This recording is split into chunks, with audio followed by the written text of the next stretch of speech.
रब्बिल आलमीन अस्सलातु वस्सलामु अलैका या रसूल करीम अम्मा बाद फ़ाऊज़ बिल्लाहि मिनश शैतानिर रजीम बिस्मिल्लाहिर रहमानिर रहीम।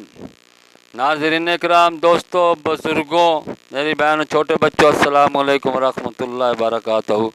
उम्मीद है अल्लाह के फज़ल से आप सब खैरियत से होंगे। अल्लाह ताला आपको अपने हिफ्ज़ ईमान में रखे, आपको शैतान के सर से महफूज रखे, आप हम सब का खात्मा ईमान पर फरमाए। जिस किसी ने हमारे चैनल को सब्सक्राइब नहीं किया वो यूट्यूब पर अकबर भाई वी जैनो लिख कर सब्सक्राइब कर ले ताकि आने वाली वीडियो आप तक बर वक्त पहुँचती रहे। आज की वीडियो का अनुमान है जिस दिन कोई नेमत ख़ास मिले इस दिन ईद मनाना मशरू, यानी कि उस दिन ईद मनाई जाए। जिल्द नंबर 1 हदीस नंबर 39 सफ़ा नंबर 300 पर हज़रत उमर बिन ख़त्ताब रज़ियल्लाहु ताला अन्हु से मरवी है कि एक यहूदी का अबार ने आपसे कहा, ए अमीर अल-मोमिनीन, आप लोगों की किताब में एक हैत है जिसे आप लोग पढ़ते हैं। अगर ये आयत हम यहूदियों पर नाज़िल हुई होती तो हम इस नाज़िल होने के दिन को ईद बना लेते।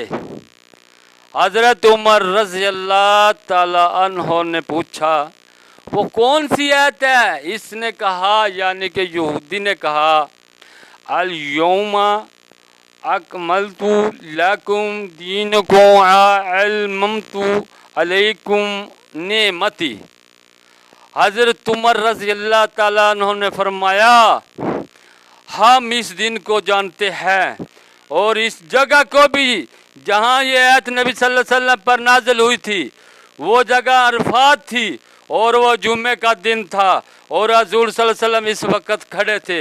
यानी कि हज़रत उमर रज़ियल्लाहु ताला अन्हु ने और यहूदी को कहा और यहूदी से फरमाया कि मैं इस आयत को भी जानता हूँ, जब ये नाज़िल हुई और मैदान अरफात में ये नाज़िल हुई और आप सल्लल्लाहु अलैहि वसल्लम उस वक़्त खड़े थे और वो जुमे का दिन था। यानी कि इस दिन हमारी दो ईदें होती हैं, जुमे वाला दिन भी हमारी ईद होती है। हज़रत उमर रज़ियल्लाहु ताला अन्हु ने उससे फरमाया और वैसे ही हमारी जुमे वाले दिन ये ईद होती है और हम इसको ईद का दिन मनाते हैं। अस्सलामु अलैकुम व रहमतुल्लाह।